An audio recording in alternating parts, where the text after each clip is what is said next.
La Fórmula 1 está llena de carreras memorables, algunas increíbles y otras fuera de este mundo, cuyos ganadores dejaron huella en la historia de la máxima categoría. Pero, infortunadamente, el Gran Circo cuenta con carreras bochornosas que han puesto en vergüenza a la F1. El Gran Premio de los Estados Unidos del año 2005 está catalogada como la peor carrera de la historia de la Fórmula 1. Te invito a conocer qué pasó en ese Gran Premio. Así que hoy te presento el Gran Premio de la Vergüenza. Antes de iniciar, te invito a suscribirte activando las notificaciones para conocer más historias del mundo motor. La temporada 2005 fue una campaña de transición que traía muchos cambios y buscaba mayor competitividad entre los equipos después de 6 temporadas de dominio de la escudería Ferrari.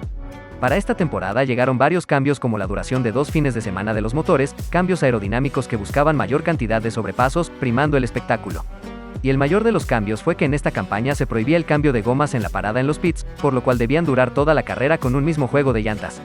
Esta norma había beneficiado a los equipos que calzaban Michelin, especialmente Renault y McLaren, que previo al Gran Premio de los Estados Unidos de ese año se habían llevado las 8 fechas que se habían disputado hasta ese momento, con 5 victorias para Renault y 3 para el equipo de Watkins.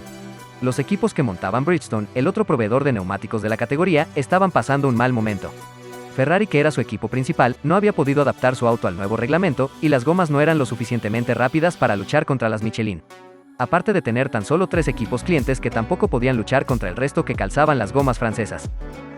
El Gran Premio de los Estados Unidos era la 9ª prueba de la temporada 2005 de F1.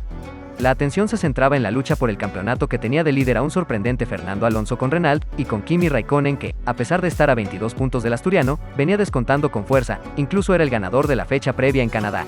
En las prácticas libres del viernes para la carrera en el Indianapolis Motor Speedway, lideradas por los McLaren de Montoya y Raikkonen, varios pilotos sufrieron incidentes con sus gomas. Esto prendió las alarmas de los equipos que montaban las gomas Michelin, pues estos estaban sufriendo desgaste excesivo y pinchazos constantes en el circuito. El más grave de los incidentes lo sufrió Ralf Schumacher. Durante la práctica número 2 en la curva 13 en plena zona peraltada, el Toyota del alemán se despistó fuertemente chocando contra el muro de hormigón. Afortunadamente, Ralf pudo salir por sus propios medios, pero los médicos, viendo la gravedad del golpe, no le permitieron correr al menor de los Schumacher en el resto del fin de semana. Michelin mostró su preocupación, pues no entendían por qué sucedía esto.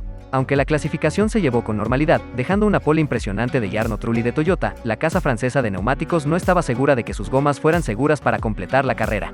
En una carta dirigida a Charlie Whiting, director de carrera de la FIA, los representantes de Michelin Pierre Dupasquier y Nick Sorrock revelaron que no conocían la causa de los fallos de los neumáticos de Toyota y que a menos que la velocidad de los vehículos pudiese ser disminuida en la curva 13, Michelin no podría garantizar el buen funcionamiento de los neumáticos durante más de 10 vueltas.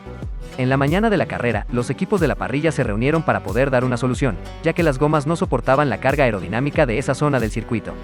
Se hicieron varias propuestas, como reducir la velocidad sobre la zona peraltada o hacer cambios de gomas cada 10 vueltas, lo que estaba prohibido en el reglamento, o la más solicitada, que era instalar una chicana en esa zona del circuito para así prevenir problemas de seguridad.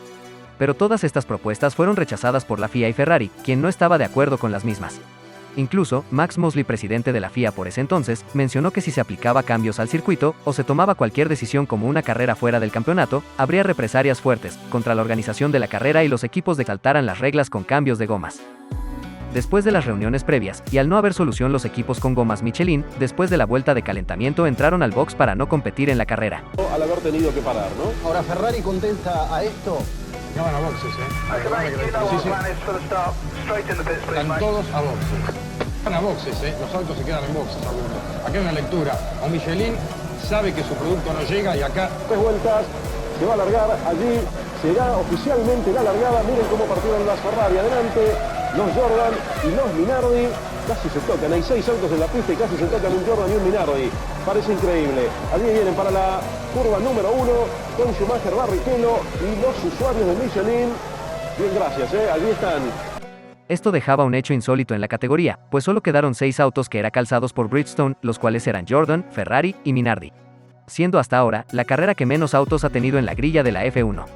Después de un gran premio soso, con solo 6 autos dando vueltas por el circuito, Michael Schumacher se llevaría la victoria, seguido de Rubens Barrichello, y con un feliz Thiago Monteiro que, por la situación de los Michelin, llevó a su débil Jordan al podio, siendo el último podio que obtendría la escudería irlandesa en la máxima categoría.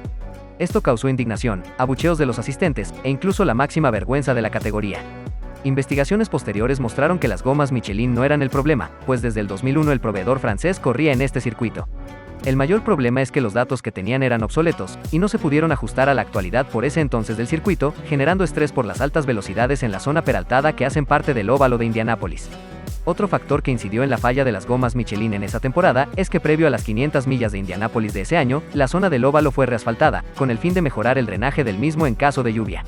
El problema con este punto es que en el Indianapolis Motor Speedway no se podían hacer pruebas de la F1, lo que evitó que Michelin pudiese adquirir la información necesaria previo a la carrera del 2005. En el caso de Bridgestone contaron con la ventaja de los datos, ya que su filial Firestone es proveedor de la IndyCar desde el año 2000 y que corre la Indy 500. Esto le permitió a la goma japonesa estar preparada para correr sin problema en el circuito.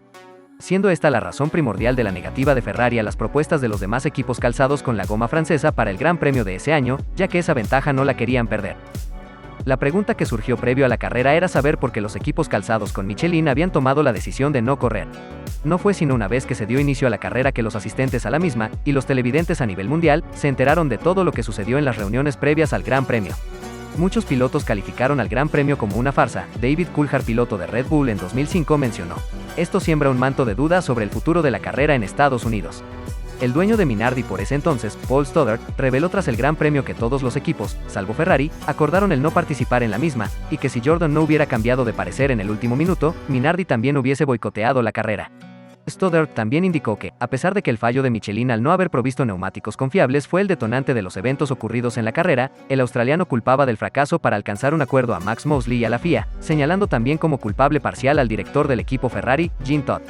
Stoddart incluso pidió la renuncia de Mosley. Estas declaraciones aumentaban las tensiones de los equipos y el ente rector de la categoría, incluso con amenazas de armar una categoría paralela, amenaza que en años posteriores tomaría más fuerza. Como consecuencia a lo ocurrido en el Gran Premio, Michelin tuvo que reembolsar varias entradas para la carrera de la siguiente temporada. También el neumático francés dejó la F1 en 2007, pues no se pudo reponer de este escándalo. Además, la F1 después del 2007 no correría más en el circuito interno de Indianápolis, dejando los Estados Unidos hasta el 2012, cuando la categoría llegaría al circuito de las Américas en Austin, Texas. Si te gustó el video, no olvides dejar tu like y suscribirte a mi canal activando las notificaciones para conocer más datos del mundo motor. También te invito a seguirme en mis redes sociales, donde publico contenido constantemente. Un agradecimiento especial a Lord Oscar 7, quien colaboró en el guión y la edición de este video. Si te interesa el mundo de F1 Challenge, visita su canal, el link lo dejaré en la descripción. No siendo más, me despido. Un saludo a todos, hasta la próxima.